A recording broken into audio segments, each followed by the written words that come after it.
परमात्मने नमः। अनेककान्तिक हेत्वाभासः भेदः स व्यभिचारी अनेकान्तिकः स त्रिविधः साधारण असाधारण अनुपसंहारी भेदात्। अनैतिक को सव्यभिचार कहते हैं। वह साधारण असाधारण और अनुपसंहारी के भेद से सव्यभिचार हेत्वाभास 3 प्रकार का होता है। अब हेत्वाभास का निरूपण के प्रसंग में सर्वप्रथम सव्यभिचार हेत्वाभास का लक्षण कर रहे हैं कि सव्यभिचारी अनैतिकांतः एक पक्ष में अंत निश्चय जिसका है एकांत है और अव्यभिचारी होता है। एकांत को ही एकांतिक कहा जाता है। जो एकांत अथवा एकांतिक नहीं है वही अनेकांत अथवा अनैकांतिक होता है।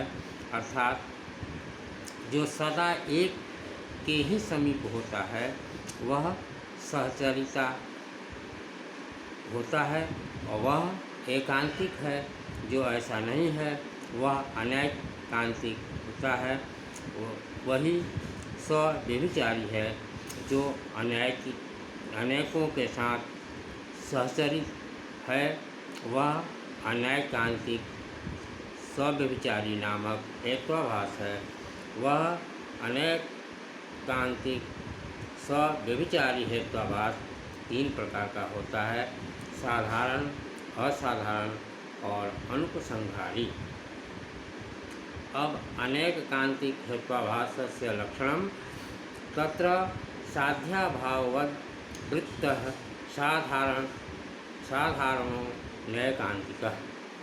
अर्थात पर्वतो वह्निमान प्रमेयत्वाति अत्र प्रमेयत्वस्य बाह्यभाववती साध्याभाववती हृदय विद्यमानवत्यात् जो हेतु साध्य के अभाव वाली जगह पर भी रहता है उसे अनैकांतिक कहते हैं। जैसे कि पर्वत अग्नि वाला है, प्रमेय होने से यहाँ पर प्रमेयत्व हेतु अग्नि के अभाव वाले पदार्थ हृदय में भी रहता है। यहाँ पर प्रमेयत्व हेतु व्यभिचारी होने से साधारण नामक हेत्वाभास बन जाता है। अब साधारण नामक अभिचारी हेत्वाभास का लक्षण कर रहे हैं कि तत्र साधारण आदि तीनों के मध्य में साध्य का अभाव ही साध्याभाव और साध्याभाव जिसमें है वह साध्याभाववान कहा जाता है। साध्याभाववान में वृत्ति है जिसकी उसे साध्याभाववृत्ति कहते हैं। इस तरह का हेतु साधारण नामक अनैकांतिक हेत्वाभास है। जो हेतु सपक्ष और विपक्ष दोनों में है वह साधारण है। यह सिद्ध हुआ। अब आगे उदाहरण दे रहे हैं कि यथा पर्वत अग्नि वाला है, प्रमेय होने के कारण यहाँ प्रमेयत्व का जो हेतु बनाया गया है वह सपक्ष महान आदि में है और विपक्ष हृदय तालाब आदि में भी है। उभय यत्र साधारण है क्योंकि प्रमेयत्व समस्त पदार्थों में रहता है। पर्वत में जो वह्नि का अनुमान किया जा रहा है उसमें भी हेतु आदि दिया गया है। यह पक्ष में भी है और विपक्ष में भी है।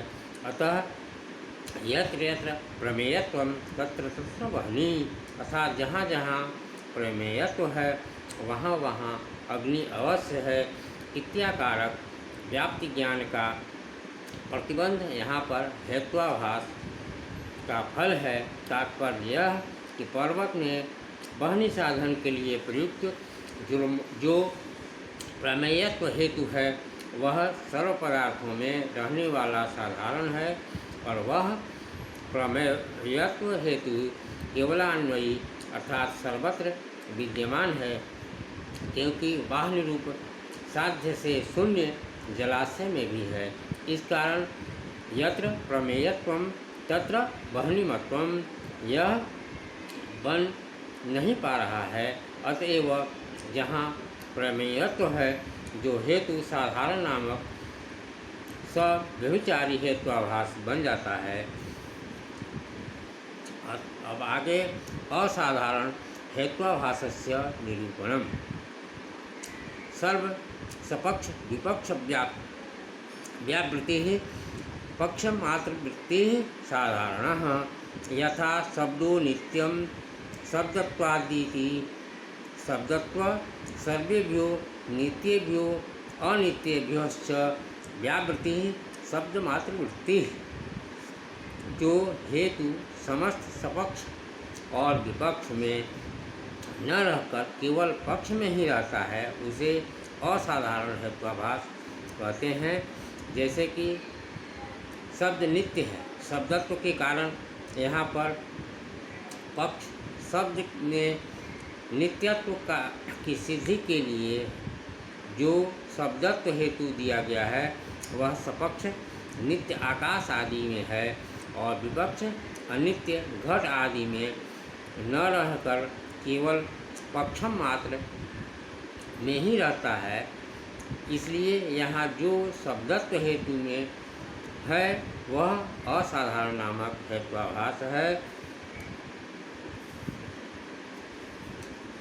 अब असाधारण हेत्वाभास का लक्षण बता रहे हैं कि सर्व सपक्ष विपक्ष वृत्ति ही सपक्ष और विपक्ष दोनों से पृथक किंतु केवल पक्ष मात्र में रहने वाला जो हेतु है वह असाधारण हेतु माना जाता है। अर्थात जो साध्य निश्चय वाले सपक्ष में नहीं रहता है, साध्याभाव निश्चय वाले विपक्ष में ही रहता है, किंतु केवल पक्षमान में रहता है, वह असाधारण नामक सव्यभिचारी हेत्वाभास है। इसका उदाहरण देकर समझ सकते हैं कि यथा शब्द नित्य है, शब्दत्व के कारण इस उपमान में हेतु सपक्ष और विपक्ष दोनों में विद्यमान नहीं है, किंतु केवल पक्षमात्र वृत्ति है, जैसा कि नित्य आकाश आदि में है और अनित्य घट आदि। शब्द के नित्य बतलाने में आकाश आदि सपक्ष है और घट आदि विपक्ष। शब्दत्व नित्य आकाश आदि में है और अनित्य घट आदि में भी नहीं है। इस हेतु से साध्य के साथ असाहचर्य निश्चय होने पर साध्य समानाधिकरण रूप व्याप्ति ज्ञान प्रतिबंध फल होता है। और तात्पर्य यह कि शब्दत्व हेतु से शब्द के नियतत्व साध्य में शब्दत्व हेतु असाधारण हो जाता है। यहाँ पर नित्यत्व साध्य है और नित्यत्व के निश्चय होने पर आकाशादि सपक्ष है और नित्याभास निश्चित रूप से अनित्य घटादि विपक्ष में है। शब्दत्व में न तो आकाश आदि में है और न ही घटादि में, किंतु वह केवल पक्षभूत शब्द में ही है। अतः शब्दो नित्यम शब्दवत्वात् यह असाधारण नामक हेत्वाभास है। अब तत्पश्चात अनुपसंहार हेत्वाभासस्य लक्षणम। अन्वय व्यतिरेक दृष्टांत रहितो अनुपसंहारी यथा सर्वनित्यम प्रमेयत्वत्यादि अत्र सर्वस्यापि पक्षत्वात् दृष्टांतो नास्ति। अन्वय और व्यतिरेक दृष्टांत से रहित हेतु को अनुपसंहारी कहते हैं। जैसे सब कुछ अनित्य है, प्रमेय होने के कारण यहाँ पर सर्व सर्व के नित्य रूप साध्य की सिद्धि के लिए प्रमेयत्व हेतु है और पक्ष सभी पदार्थ है, इसके अतिरिक्त कुछ भी पदार्थ नहीं है। अतः दृष्टांत में न होने से यह अनुपसंहारी नामक हेत्वाभास बन जाता है। अब अनुपसंहारी हेत्वाभास का लक्षण बता रहे हैं कि अन्वय व्यतिरेक, अन्वय और व्यतिरेक के दृष्टांतों से रहित जो हेतु है उसे अनुपसंहारी नामक हेत्वाभास कहा गया है, और जिसे हेतु का अन्वय दृष्टांत भी नहीं है, व्यतिरेक दृष्टांत भी नहीं है, ऐसा हेतु वास्तविक हेतु न होकर अनुपसंहारी नामक सव्यभिचारी हेत्वाभास है। उदाहरण देकर बताते हैं कि सर्व नित्यत्वम प्रमेयत्वम, अर्थात सब कुछ अनित्य है प्रमेय होने के कारण इस अनुमान का जो हेतु प्रमेयत्व कहा गया है वह अन्वय दृष्टांत भी नहीं है, व्यतिरेक दृष्टांत भी नहीं है, क्योंकि सर्व यहाँ पर पक्ष है और इसका कोई दृष्टांत नहीं दे सकता। मूल में यत्र शब्द का अर्थ हुआ ऊपर दिखाए गए अनुमान में सर्वम सब कुछ को पक्ष कहा गया है और सब कुछ से अलग कुछ भी नहीं है बचता, इसका दृष्टांत दिया जा सके। इस कारण से इसमें अन्वय व्याप्ति ज्ञान भाव और व्यतिरेक व्याप्ति ज्ञान भाव दोनों है, अर्थात यत्र यत्र प्रमेयत्वम तत्र तत्र नित्यत्वम, यत्र नित्याभास भावस्तत्र प्रमेयत्वाभावः। इस तरह दोनों के दृष्टांत नहीं बन पा रहे हैं। और सर्वम नित्यम, सर्वम अनित्यम, अर्थात सब कुछ अनित्य है, इस प्रकार जो अनुमति होती नहीं हो पा रही है।